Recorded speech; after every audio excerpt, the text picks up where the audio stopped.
Justin. Thank you, Justin. Hey, we're going to try to keep this moving here, at least for my part. We're very glad to have this next speaker. Like I kind of mentioned before, liberty is not partisan. No group's got a monopoly on freedom. Now, our next speaker has served in this building right behind us. She was in the House of Representatives and most recently just became a state senator from District 29. She, like the Gadsden Society, and I think probably most of us here, support Senate Bill 57, which is public school transparency. And it's not out of the legislative woods yet. We've got to keep following that one. And she's also the sponsor of Senate Bill 87, which is the Special District Accountability Act. That would curtail at least some of the abuses.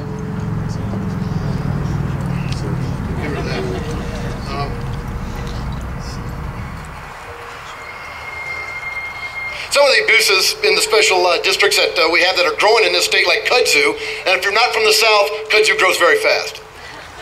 These things operate like shadow governments, very little legal accountability. Senate Bill 87 is being fought by a lot of the anti-liberty special interests. You know, those special interests that have the money to maintain the power that they don't want to lose. The Gadsden Society, very glad to support Senate Bill 87 and the bill sponsor, Senator Morgan Carroll.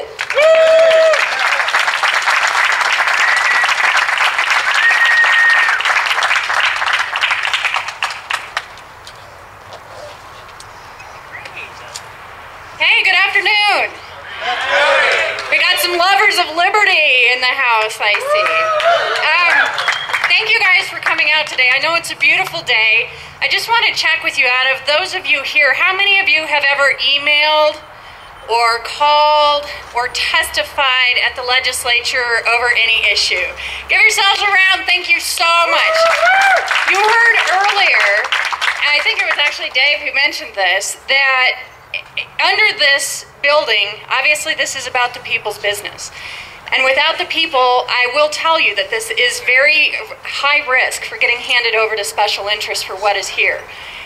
We have seen this session, especially for those of you who have worked on transparency issues and education and on other issues, that law has been made and changed and passed because of input from you. But I will say, out of 600 to 800 bills of what we see up here every year, we actually get citizen input on probably less than 10 bills out of, say, 600.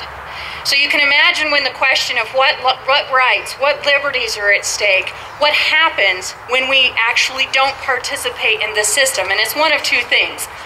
Either we hear from no one, and then you're at the mercy of our judgment, for better or for worse, or I can guarantee you the lobby corps of 1,100 registered paid lobbyists at this building will be there. I guarantee you they will be there. They are paid to be there. So I want to thank you for taking the time to participate in that and tell you a little bit about a bill. The reason I feel passionate about liberty in here, I know everybody has another story, but for my family, actually, and our roots back in Ireland, before we actually had our revolution here, we had our land seized without any due process whatsoever. And when people resisted and fought for their liberty, they did have their firearms taken. And when people resisted, they were actually executed or thrown in jail without charges, trial, again, without due process. So we personally lost everything we had back in the 1600s and were given essentially no choice to swear loyalty to a king, convert religions, die, or leave the country. Our family left the country actually in the 1600s to come here. So as you can imagine, by the time we were fighting in the American Revolution that was here, I'm proud to have a relative of mine who not only fought, but was one of the signers of the Declaration of Independence. And his grandson would go on to be a signer for the United States Constitution for the state of Maryland. So for me, our constitutional rights and liberties are not just an abstraction, they're not just a talking point. All of us can go back to some point where we can see, either in this country or elsewhere, very crude and painful examples of what happens if we are not vigilant about doing this. I will just say that I think it's pretty clear to all of us that these rights do not enforce themselves. If we get comfortable, if we get complicit, if we get too relaxed, if we take these for granted, there's one thing I can guarantee you, and that is that they will in fact erode. So one issue to bring up today. Why do we feel so passionate really about the issue of transparency?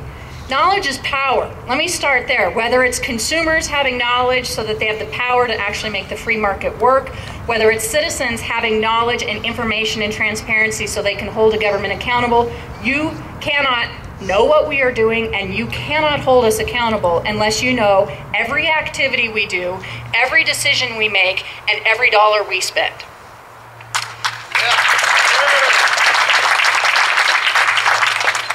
So for those of you who've already participated, I want to thank you because I can't think of a weirder situation than to be talking to a rally about special districts. But here's why I care about the issue, and here's how I got in on this. As some of you may know, government and governments are no longer exactly the state and federal governments that we learned about in our civics classes. Special districts are something that many people have never heard of and don't really know where these levels go. These are new micro governments that are growing prolifically. We have nearly 2,000 in the state of Colorado. I represent Aurora. We have about 119 special districts in Aurora. Here's the issue. Special districts, as came out by an audit, are sitting on a blank check of $255 billion of authorized but unissued debt. And most homeowners don't know what special districts they live in, how much debt may be hanging over their head. It's a profound problem, really, when you look at this. So not only is there 2,000 with a lot of money that's out there, but statistics show we've got less than 3% voter turnout because people don't know when and where these elections are. And beyond that, almost 80% of special district elections are actually canceled in their entirety. So to put this into perspective, like who cares about $255 billion of what's out there? Many of these are formed before homeowners or taxpayers ever move in on the property. It's pre-authorized and they can call the full amount due with no additional notice. And people can get liened on their property, tax liens, they can be tax foreclosed and lose their properties over debt they don't know, that is tax debt that is hanging over their head right now.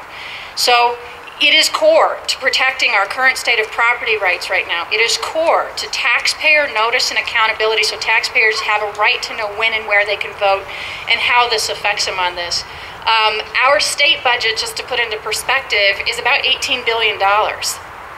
There is more money missing in special districts in the metro area alone than our entire state budget. So as much as we do need to be vigilant at local and state and federal levels, let me implore you, and I could use your help. Senate Bill 87 is the Special District Accountability Act. This gives notice for the first time in this state to eligible electors when and where elections are held. Radical ideas like when and where the public meetings are held, how much debt, how can someone find out what special districts they live in, and what kind of taxpayer burden they may be looking at on that.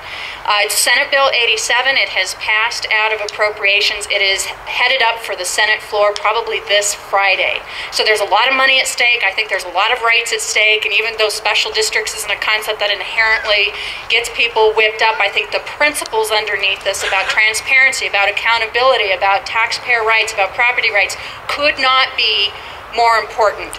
So thank you for coming out here and joining. If any of you have any other questions, you can always contact, and please do stay engaged in the process. We are all better off when you do. Thank you.